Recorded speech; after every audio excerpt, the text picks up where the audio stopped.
Hello, hello, everyone. It's Lennon. And today I want to talk about religion again. I have touched on this subject a few times on my channel already, but what I haven't done is mapped out like what steps I took. And I think that it took me a while to figure out what steps I did take. I didn't really feel in the moment that they were steps that I was taking per se. It just felt very organic, severing myself from my religion. And I went back and watched a video that I had watched like I don't even know, 10 years ago maybe, that generated a very good feeling in me about steps that you take, steps that people need to take in order to sever themselves. I'm going to leave the link to that video below. I believe that this person that gave this talk was credited somehow, maybe in the field of neuroscience or the field of religious studies or something like that. I'm not credited. So big disclaimer at the beginning, I'm not credited in these fields. But as someone who has talked about this several times on my channel already, I feel that I have some lived experience with this. And also I've gotten asked a few times already in terms of like, because I make witchcraft videos and things like that, spirituality videos, I've gotten asked several times for some tips on how to go from being religious in say Christianity. Most of these questions were from Christianity, as I was, into witchcraft. You know, if you want to share some tips. And I'm thinking, okay, first of all, thank you for reaching out to me. I feel so honored that you even asked, to be honest with you. But I feel like this is personal. This is very personal because me, myself, and I is what you need to concentrate on here. The tips that I'm going to give today, these not tips, these steps, I'll say, are real good steps to take and ask yourself these questions and whatnot. But then on the flip side, don't take my word as gospel. This is going to be very personal. This is going to be very personal to you. And whatever, you know, if one of these steps or whatever, or even in the other video that I give in the description doesn't resonate, it's okay to just scratch it out because it's not relevant to you. And I want to, you to note that going into this video. The first one is acknowledgement. Ask yourself, is this religion, whatever religion it is, okay? Is this working for me? Because in my case, it wasn't. It wasn't anything specific. It wasn't. I liked the fact that my preacher was really eloquent. He could get on that podium and preach the hell out of us. And he had a good personality when it came to tending to his flock, okay? But there were some aspects of the religion that I didn't like from the beginning. And I had to sit with that. I had to sit with that uncomfortableness. And I had to sit with the fact that the questions that I was asking weren't getting answered. And I was uncomfortable with that. And so I just asked myself this question, I journaled about it because I've always been a journaler. I asked myself, what isn't working? Because at the beginning, it kind of felt like I would just change things up, not necessarily sever myself from the entire religion, not really denounce anything, at first. And so it kind of felt very, well, I'm just going to figure out what I don't like and what I do like, and maybe, take some stuff out, see if I can do that. I was just really trying, I was severely trying hard to map out a religious practice for myself. There was a practice that these people that I grew up with had that I just didn't have, and it never felt right. None of the things they would do. So I started learning over the years that it was a very personal thing, and I never could map out how to have a practice with this religion. So that's the first step, is to acknowledge that you're having a problem if you are. And I don't know why you're on this video if you're not, but if you do have these concerns or this uncomfortable feeling about this religion, sit with that, figure out what it is specifically you're not jobbing with. It kind of leads me into number 2. Indoctrinate the fear. Indoctrinated fear is supposed to be there. They set this fear in your lap for you to hold on to as a way to map out your life, as a way to tell you this is how you're supposed to live, or else. There was a big or else at the end of every statement in my branch of religion. And I never, growing in childhood, I didn't really think about it.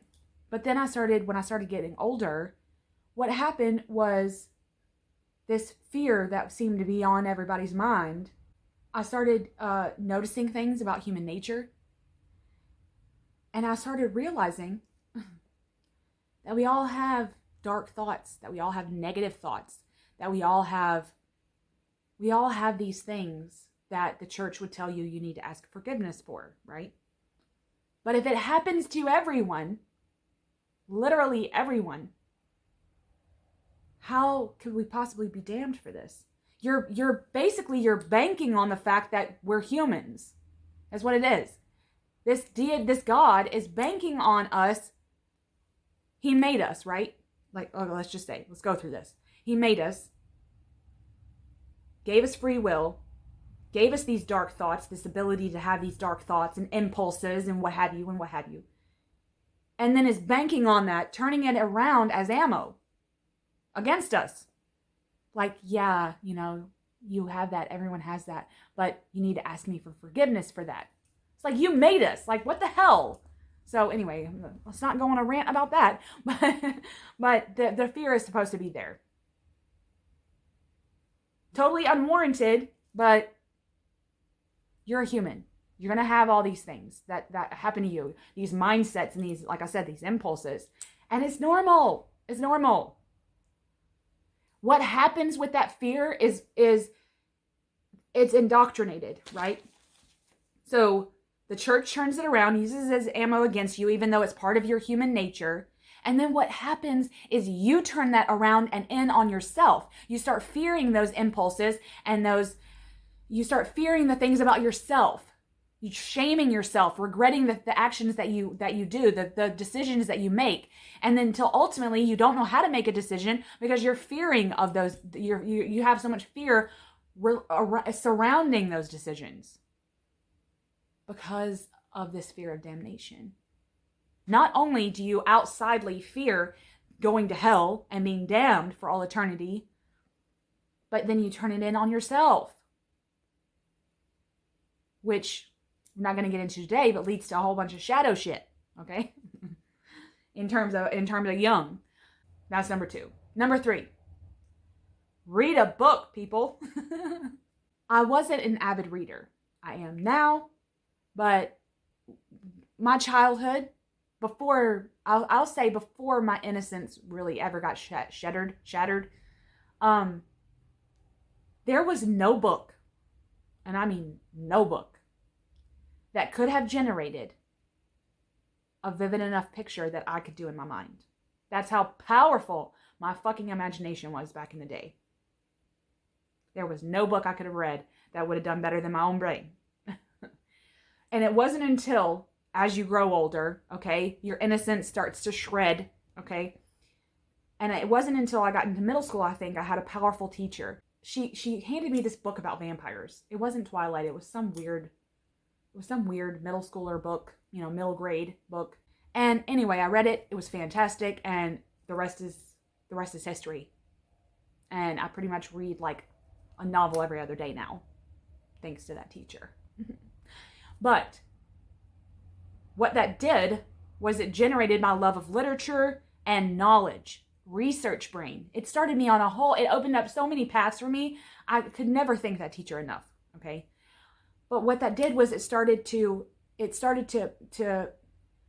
get better about not having the Bible as my only source, because it's not the only source out there. I started reading stories about the stories within the Bible, and then I would read something about the Torah. And then I would get an anthropology book on this culture. And I started gaining knowledge of different pantheons. I fell in love with mythology. And I just started to expand my knowledge and my brain and my love of reading.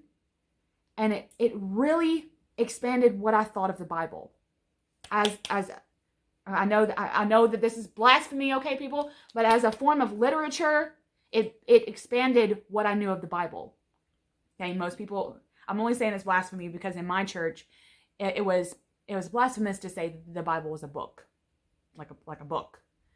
So there's that. Don't condemn me in the comments for saying the Bible is a book. I'm just saying, relative to other books on the market, the Bible is relatively a book, and it is a source of information. Okay, we just happen to use it in other terms. But in my opinion, when you read and expand your knowledge of other cultures, other societal makeups,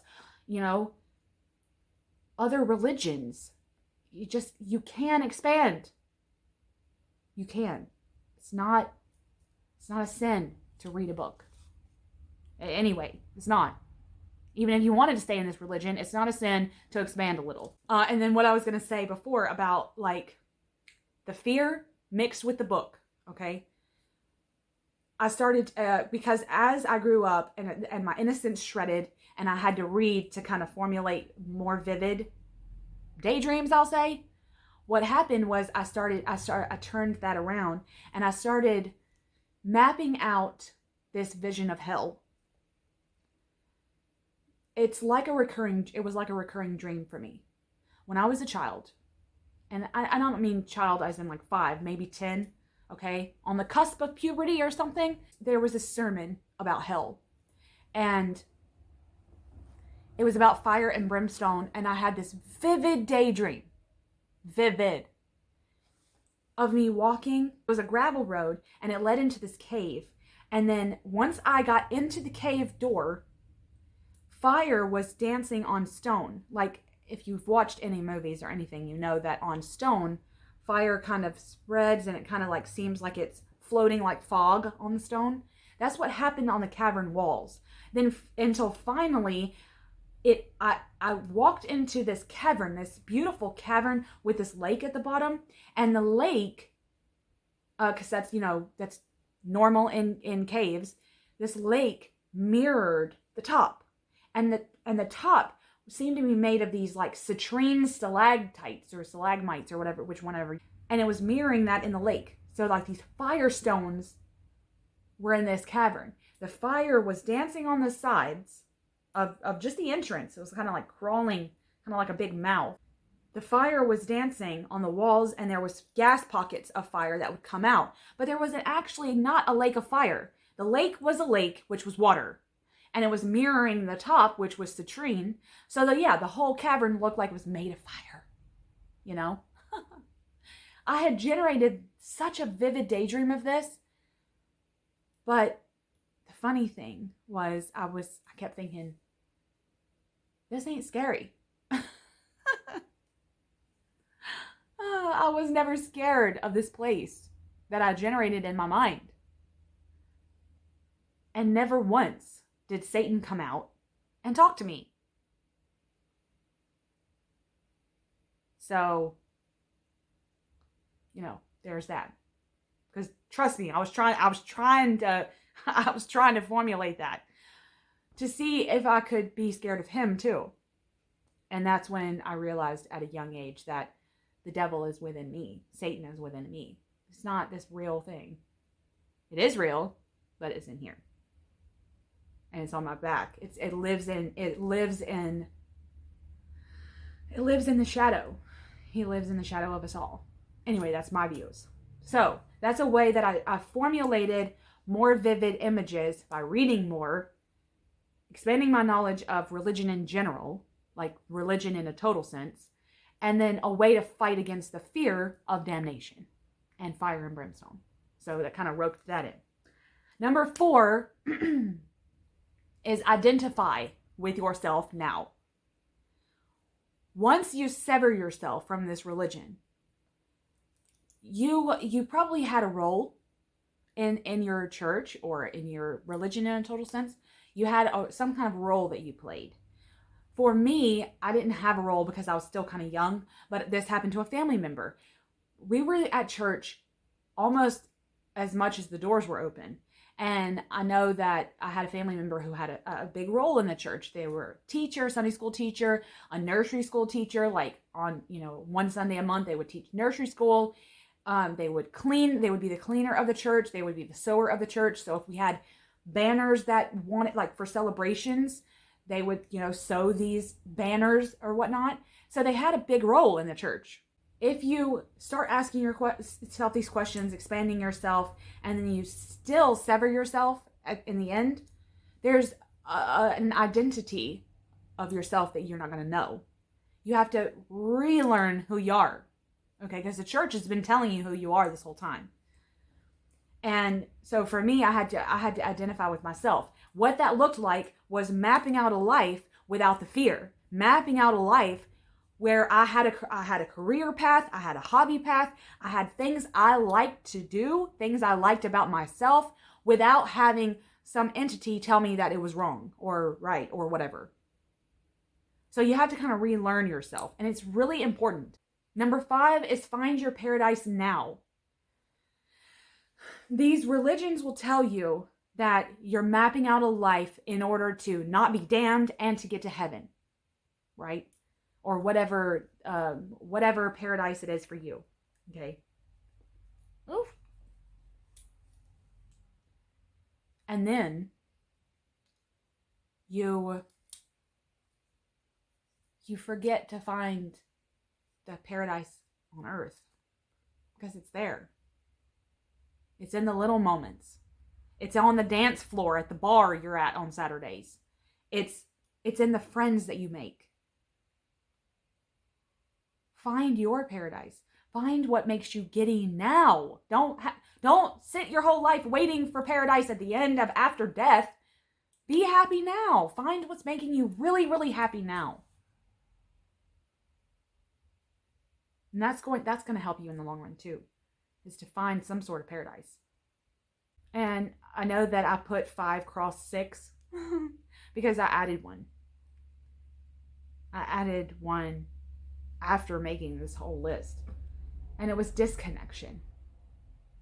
You're going to feel sad after severing yourself. Because what it feels like is that you've been on the phone with your God your whole life. And then it's going to kind of feel like you hung up on him. I had been on the phone with this creator God, but it was like, wah, wah, wah, wah, wah. I couldn't communicate with him, but I'd been on the phone with him my whole life. And then when I just decided to sever myself, it's like I hung up on them altogether. And there was some sadness there, and it's okay to be sad about that. It's okay to you have to let those emotions come out because it's real. This was a real thing that you had. Very first time something bad happened to me, after not having this God anymore, I was like, who do I call? Who do I call to help? Because my whole life, it's just a shift. That's what it is. It's just, you're shifting out of that, and it feels weird. It feels weird not to just say, Lord, help me through this. It feels weird.